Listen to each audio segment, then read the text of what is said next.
Assalamualaikum warahmatullahi wabarakatuh. Selamat siang, salam sejahtera untuk kita semua. Salam merayu, salam untuk saudaraku yang ada di dalam maupun di luar negeri. Semoga damai selalu, dan yang sakit mudah-mudahan cepat sembuh, dan yang beraktivitas dan bekerja mendapat rezeki yang banyak dan melimpah. Amin. Kita akan bicarakan beberapa politisi ya, termasuk juga Pak SBY mendadak bertemu Pak Jokowi. Tapi sebelum masuk hal itu, saya mau tidak mau harus mengupas masalah menterinya Nasdem. Sempat heboh Menteri Nasdem, yaitu Syahrul Yassin Limpo, dikabarkan hilang. Ya udah, itu anggap dagelan ya, tapi akan saya ulas sesuai dengan alur yang ada ya, yang saat ini berjalan di perpolitikan Indonesia. Jadi saat ini beberapa menteri itu sedang berurusan dengan hukum ya, itu menteri dari Nasdem. Misalnya yang terbaru Menteri Pertanian Syahrul Yassin Limpo, dia dikabarkan menghilang di luar negeri. Nasdem sih masih optimis Syahrul akan kembali tanggal 5 Oktober. Memang kenyataannya betul, tadi malam bilangnya sudah ada di Indonesia ya. Nah, jadi banyak orang yang ragu akan itu. Karena apa? Rombongan Syahrul sudah balik ke tanah air. Sebenarnya ada juga Menteri Olahraga Dito Aryo Tejo yang berstatus sebagai saksi dari kasus BTS ya, di bawah kendali Johnny G. Plate, tapi sampai saat ini belum ada kenaikan status. Apapun alasannya, Nasdem masih memiliki satu menteri lagi, yaitu dari lingkungan hidup. Sampai saat ini kan belum terdengar kabar apa yang tidak beres dari kementerian tersebut. Nah, yang namanya kementerian kan, apa mungkin kasus yang belum terungkap ya, kita nggak usah negatif thinking ya. Tapi yang jelas karena hubungan Jokowi dan Nasdem merenggang, bisa saja Jokowi itu mencopot Menteri Nasdem begitu saja, karena kabar tentang reshuffle itu memang sudah mulai meruak toh, walaupun itu dibantah banyak pihak. Jokowi sendiri mempertanyakan info tersebut dari mana. Mahfud MD juga belum melihat tanda-tanda adanya reshuffle. Sementara PDI berkomentar terbelah ya, terbelah dalam arti beda pendapat. Untuk Sekjen PDI Pak Hasto Kristianto menganggap kemungkinan reshuffle itu masih jauh karena waktunya tidak tepat. Tapi Mbak Puan mengatakan, malah berkata sebaliknya, kemungkinan reshuffle bisa terjadi karena banyak menteri yang sedang terjerat kasus hukum. Nah, sebenarnya sih kalau soal waktu tidak tepat ya itu relatif ya, karena apa? Naiknya Minpo Budi Ari tempo hari juga tidak tepat, dan penggantinya bukan dari Nasdem juga kan. Jadi intinya ya terserah Jokowi masalah reshuffle itu. Nah, di tengah-tengah hikuk-hikuk berita tadi,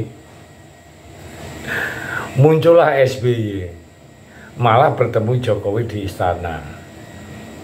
Nah, kata Pak Jokowi, isi pertemuannya mereka membahas pemilu tahun 2024, tapi ya itu kan hanya pernyataan normatif ya.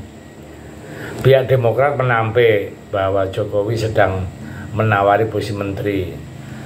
Tapi apapun kesepakatan di sana, tampaknya ada angin segar, angin segar untuk Demokrat ya.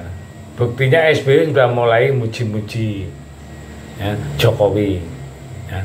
Jika reshuffle ini benar-benar dilakukan, maka Demokrat memiliki peluang untuk masuk ke jajaran pemerintah. Karena kondisi Demokrat sekarang sedang limbung setelah dikhianati Anies. Demokrat terpaksa berpaling ke Prabowo karena komunikasi ke Ganjar tak semulus dengan Prabowo. Ya maklum saja, dalam pilpres sebelumnya SBY juga cenderung ke Prabowo. Dengan berada di gerbong Jokowi tentu terserah arahan Jokowi kan. Demokrat mau belok kemana bisa tetap di Prabowo atau ke Ganjar, semua terserah Jokowi kalau memang dapat jatah reshuffle. Ya itulah namanya dinamika politik ya. Jadi Nasdem itu setelah Johnny G. Plate tersangka, seakan-akan Surya Paloh itu kehilangan panglima perangnya. Sekarang jika Syahrul Yassin Limpo ikut masuk di dalam kasus tersebut, ya masuk penjara maksudnya, alamat Nasdem babak belur. Bisa kemungkinan bisa nggak masuk Senayan kalau begitu. Karena apa? Karena soal logistik pasti kering. Dan kekuatan untuk mengawal pemilu 2024 sangat berat. Kenapa? Karena Jokowi saat ini jadi kingmaker. Nah, itu yang jadi masalahnya. Keputusan apapun dari Jokowi itu sangat berpengaruh sekali ke elit politik. Nah, Nasdem dalam arti Surya Paloh dengan melihat adanya Bu Mega jadi kingmaker, Jokowi jadi maker, itulah yang awal-awalnya yang kalau kita baca bahwa Surya Paloh juga kepengen jadi kingmaker dengan mencalonkan Anies sebagai presiden. Padahal sejak dulu Jokowi tidak suka Anies. Alasannya sederhana, Anies itu tidak bisa bekerja, terlalu banyak mengumbar kata-kata. Padahal Jokowi orang yang nggak suka sosok banyak ngomong ya. Kita contoh menteri yang kayak Basuki, itu orangnya pendiam tapi kerjanya beres semua.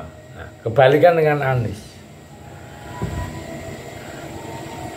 jadi gubernur Jakarta berantakan, untuk meneruskan legasi yang ada di Jakarta tidak mau.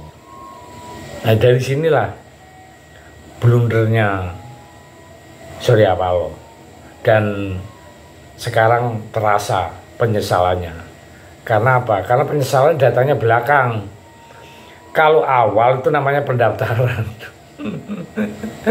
Oke, saya pikir itu untuk obrolan politik yang agak-agak ringan tapi agak umur sedikit, tapi tetap ada maksud dan inti dari pembahasan channel ini. Terima kasih.